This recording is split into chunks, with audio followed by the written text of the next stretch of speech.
Hey guys, this is International Master Saf Givon here. Welcome back. So in this video and also in part 2 of the same theme or topic, I'm going to be discussing the topic of declining sacrifices by the opponent, or sometimes even sacrificing material ourselves in order to actually defuse an enemy's initiative. So in many games that we would be seeing in the new course by me for the Remote Chess Academy, we're going to be seeing games where one side sacrifices material for some attack, some initiative, some lead in development. But I've came to realize that it's always easier to sacrifice material to be on the attacking side, on the initiating side. But there is also another type of sacrifices, which is the more defensive type of sacrifices. For example, one side realizes that he's under strong pressure, that he's under strong attack. So what he must do, give back some material in order to kind of relieve himself for the enemy's pressure. This is a very kind of advanced theme. Very rarely I would see in beginners games such strategies. Usually a beginner's mistake is to very kind of firmly try to defend all material at all times. Very rarely an intermediate player would kind of give up material if he doesn't feel obliged to. So let's see a couple of examples of what exactly I'm talking about.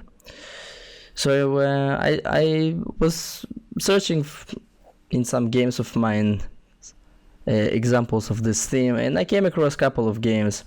So in this position that you see in front of you, I was playing with the white pieces against a strong Czech international master, and I was having the white pieces.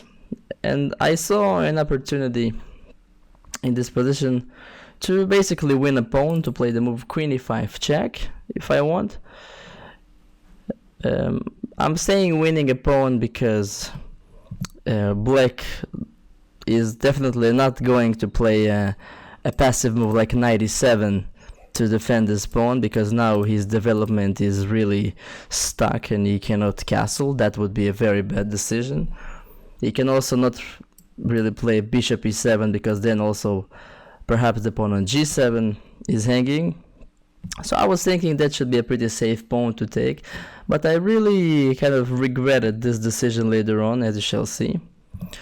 So in this position, if white just plays simple moves, for example, is playing d3, just getting ready to develop the knight and the bishop to some squares, white enjoys a small advantage, many thanks to the fact that this pawn on d4 is a little bit weak. One idea is to play knight d2, knight f3 to put a little bit of pressure there.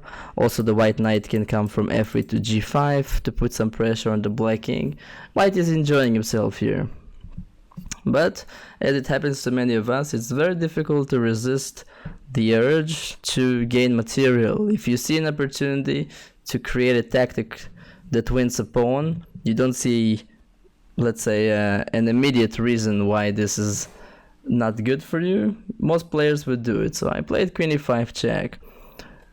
Kind of later on I regretted it. I should have just continued my development, because I didn't realize enough that I do pay a price. First of all, I moved my queen already for the third time, neglecting opening principles. He played bishop e6, developing move, queen takes d4, and really the move that probably surprised me in advance was the fact that I assumed that because this pawn on g7 is under pressure, he wouldn't be able to develop his bishop, but I couldn't be more wrong. He almost immediately played bishop d6, and only now I realized that things are not as simple as I thought them to be. Because if now white is greedy, and also takes the second pawn. This is, by the way, a good principle that I want you guys to remember, especially when we talk about the opening.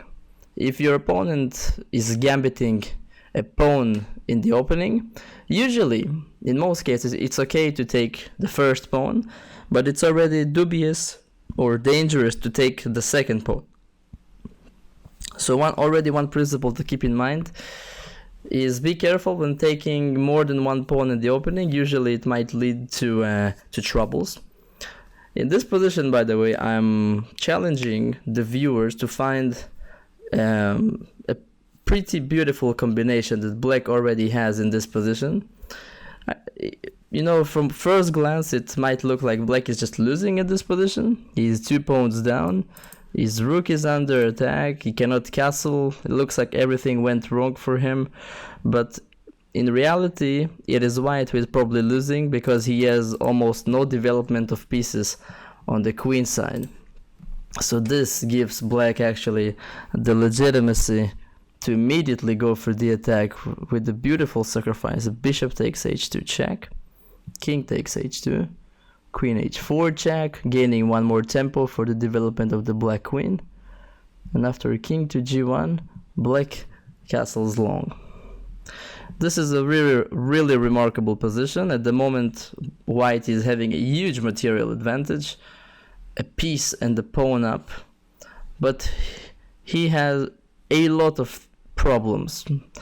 The very immediate one is that his bishop is under attack, but in the more long run, because the g file is already opened up against the white king, these type of moves combined with black superior development will lead to a very quick victory for black. An exemplary variation could be if bishop takes knight on d5, the bishop takes back. Now also the bishop is aiming at g2. And once again, if the queen tries to escape somewhere, that doesn't really help. Black can play rook g8, and well, in this position, white is so much behind in development that even though he is officially up a piece, in reality he's down maybe 3 pieces, because nobody of these pieces can do anything to assist the white king. White is losing. So definitely white should not be greedy to take the second pawn. Remember the principle I was telling you. So in this position I realized that I cannot take the second pawn. I need to think about my development. So to simplify the position a little bit, I took on d5, which was a good decision, I think. Black castled. This is also a nice move. He is basically using the fact that my queen d4 is undefended. So white can, for example, if white takes another piece, there is bishop takes h2, king takes h2, queen takes d4. And I want to actually make a special mention for the position that you're seeing in front of you. At the moment, the material balance on the board is very unique. White has 3 pieces for black's queen, so officially there is material equality approximately on the board, but the position is much more complicated than this, because first of all the white bishop is hanging, he needs to move somewhere. So in this position, if the white pieces would be already out in the game, for example the knight would already be on c3, the bishop would already be on e3, the white king will be safe, I would say that white is much better, because usually 3 pieces outpower the queen in such positions in the long run. But once again, white's problem is with his development, so black can immediately take advantage of that. One exemplary variation is rook e8, knight c3, queen h4 check, king g1, everything is forced. And now black, for example, can play rook e5, creating ideas to create this battery of checkmate on the h-file. And white basically needs to find some very precise moves in order to survive already. Even though objectively the position is approximately equal. Apparently, according to the engine, I would be scared a little bit to play as white here, because it's always unpleasant to play in a scenario where you constantly need to find some only moves. It's much easier to attack, obviously. So in this position, once again, you need to realize, the chess player needs to realize that he's about to be in troubles. He needs to think about his development. He needs to neglect any other considerations of material, basically anything else. Only think about development. So I played knight to c3. Black had to recapture my piece, and I played pawn to d3. At the moment, white is still a pawn up, but black still has a very good compensation. He has two good bishops. My queen on d4 is a little bit misplaced in the middle of the board. I would have to move it again probably. And I want you to take a look at his next move. He played it almost instantly. Rook to c8.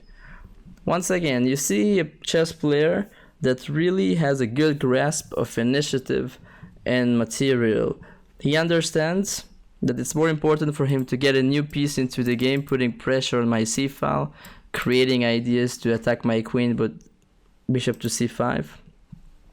And he doesn't even care about the fact that he hangs yet another pawn, because if you remember, by our principles, it's always dubious to take the second pawn that the opponent sacrifices, because what might happen if white takes this pawn on a7, which at the beginning looks like a free pawn.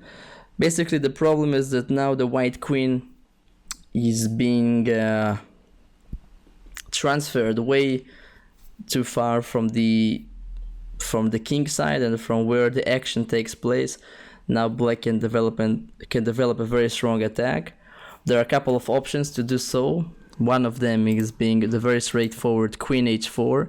This move is now possible since there is no white queen defending the square. Pawn to g3 is forced, and now for example black can play queen f6, creating ideas to penetrate with the queen and the bishop on the light square and create already very serious threats of checkmate.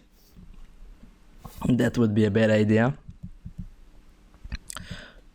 So once again, instead of taking the second pawn, I was only thinking about finishing my development. I played bishop to f4.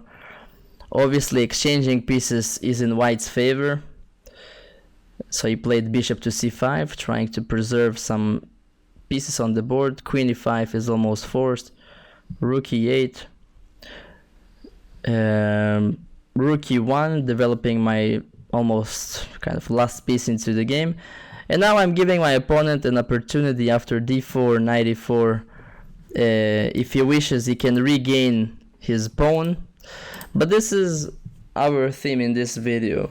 Sometimes in order to stabilize your position and to make it safe from the opponent's attack or initiative, it makes a lot of sense to give back some material in order to get some time back, because now the material is equal on the board, but at least all of white's pieces managed to be developed into the game. And from this point onwards, the game became really unclear. The position is about equal at the moment. I lost the game later on from some other reasons. You could find the full game in the description. Basically, we've seen a couple of things in this game. We saw that black, from the very beginning of the game, constantly very confidently offering white some free pawns that he can take in order to kind of accelerate his development and play for quick initiative. White's best strategy would have been to just decline even the first pawn from the beginning and just focus on his development. And as we've seen later on, a very good idea would have been to also give the pawn back at the right moment in order to kind of relieve some of the pressure and get developed. Let us take a look at the second example. Slightly even a more complicated one, I would say. In this game I was playing with the black pieces, and my opponent here just played a pretty dubious move, I would say, as white. He played the move pawn to h3, which is a very, very slow move in the opening. You know, instead of developing pieces, trying to get closer to castling, he played this very, very slow looking move. So I really wanted to take advantage of such a slow move. I immediately played the move knight to e5, offering him a free pawn on b7, a pawn which in retrospect I think he should have perhaps declined taking. He should have been trying to search for a way to develop the remainder of his pieces. You can see that his knight is still stuck in the corner, since if he plays knight e2, black inflicts huge damage to his pawn structure, which is not acceptable for him. So he decided to take the pawn, but this pawn comes with a price. He is now forced to lose a lot of time. Rook to b8, gaining a tempo on his bishop, developing a new piece into the game. The bishop has to retreat back to where it was. Now I played queen to a5. You see now black's pressure is starting to mount. There is the pin against this knight on c3. There are some threats also for some discovered attacks with this bishop on g7, which is lurking from behind. So white was forced to play the move queen to d2 to unpin himself. And in this position, what do you guys think? What should black play in this position? Remember, he is up in development. Almost all of his pieces are now in the game, but he's having a pawn down, so he must kind of act quickly and try to open up the position. What should he play? So the very thematic move in this position now comes pawn to d5, trying to open up the game. Now in this position, white should be very, very careful in order not to get himself into trouble. My opponent in this game made the classical mistake of trying to kind of hold on to the material, which later on caused him to lose the game. I want to try the viewers to look at this position and see if they can find a defensive idea for white where he can give up some material back in order to stabilize his position, maybe exchange some pieces, and make sure that black could not attack further away. It's not an easy task. You can take your time to think about it, stop the video if you need. So white made the wrong move. He played pawn to c5, trying to maintain all of his pawns. Very soon we will see why this move was so wrong. So a very nice resource that existed here was the move knight takes d5. At first glance it looks like it's losing material because of the move knight d3 check, but this was actually white's best chance. White can now play king to f1. The black queen is now under attack, so if black wants to actually take the white rook, he should first exchange queens. Now white has this clever intermediate check on e7, which avoids black from capturing the knight. King h8, bishop takes queen, knight takes rook on c1, bishop takes c1. This is the position that white should have aimed for. At the moment, white is in exchange down for 2 pawns, so the material is about equal. White is still having some issues with his kingside development, but the reason that this position is much safer for him to play is because white is extremely stable here. First of all, there are no obvious weaknesses. You can see that those pawns very well defend each other. All of white's pieces are defended. This knight looks to be in danger, but very soon he will escape from c6 and the bishop is defending it very well.